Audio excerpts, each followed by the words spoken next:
നമസ്തേ. പലപ്പോഴും ഈ വിവാഹശേഷം നമ്മൾ കാണാറുണ്ട് കുട്ടികൾ ഉണ്ടാവുന്നത് നമ്മൾ എക്സാക്ട്ലി പറയുകയാണെങ്കിൽ ആക്സിഡൻ്റൽ ആയിട്ടാണ് ഉണ്ടാവുന്നതെന്ന് പറയുക. അതായത് കൺസീവ് ചെയ്ത് കഴിഞ്ഞിട്ടാണ് അറിയണത് കൺസീവ് ചെയ്തു. അതായത് ഒരു പ്രിപ്പറേഷനോടുകൂടി പണ്ട് കാലത്ത് നമ്മൾ ചിലപ്പോൾ ഒരു കളിയാക്കിയെങ്കിലും പറയാറുണ്ട്, ഈ ഗർഭാധാനം എന്ന് പറയുന്ന ഒരു പ്രക്രിയ പ്ലാൻഡ് ആയിട്ട് വേണമെന്ന് പറഞ്ഞ് നമ്മൾ ചിലരെയൊക്കെ കളിയാക്കാറുണ്ട് ചെയ്യുന്നവരെ.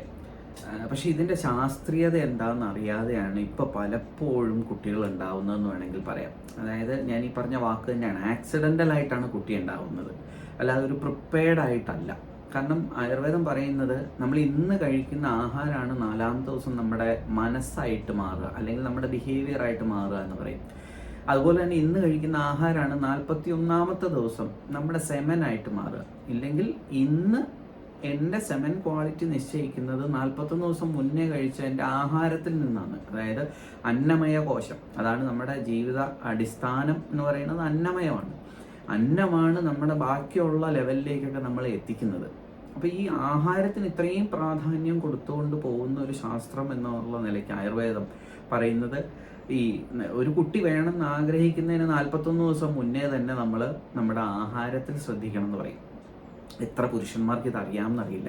അപ്പം ഓട്ടോമാറ്റിക്കലി നമ്മുടെ മനസ്സും നമ്മുടെ ശരീരവും ഒരു പുതിയൊരു തലമുറയെ വാർത്തെടുക്കുന്ന ഒരു പ്രക്രിയയിൽ ഏർപ്പെടുമ്പോൾ നമ്മുടെ ആഹാരം മുതൽ നമ്മൾ ശ്രദ്ധിക്കണം, നമ്മുടെ ദിനചര്യ ശ്രദ്ധിക്കണം, നമ്മുടെ മനസ്സിൻ്റെ നില ശ്രദ്ധിക്കണം. ഇത്രയും കാര്യങ്ങൾ നമ്മൾ ശ്രദ്ധിച്ചാണ് നമുക്ക് ഒരു എന്താ പറയുക, നല്ല ഒരു സന്തതിക്ക് ജന്മം കൊടുക്കുന്നതെങ്കിൽ തീർച്ചയായിട്ടും അതിൻ്റെ ക്വാളിറ്റി എന്ന് പറയുന്നത് വളരെ വലുതായിരിക്കും. ആക്സിഡൻ്റലായിട്ട് വരുമ്പോഴാണ് സത്യത്തിൽ പലതരത്തിലുള്ള ബുദ്ധിമുട്ടുകൾ, ഈ ഓട്ടിസം പോലെയുള്ളതായിക്കോട്ടെ, അല്ലെങ്കിൽ മറ്റ് പല നമ്മുടെ വൈകല്യങ്ങൾ എന്ന് പറയപ്പെടുന്ന കാര്യങ്ങൾ ഉണ്ടാവാനായിട്ടുള്ളൊരു പ്രധാനപ്പെട്ട കാരണം. അപ്പോൾ തീർച്ചയായിട്ടും വിവാഹം കഴിഞ്ഞവർ മനസ്സിൽ വയ്ക്കുക.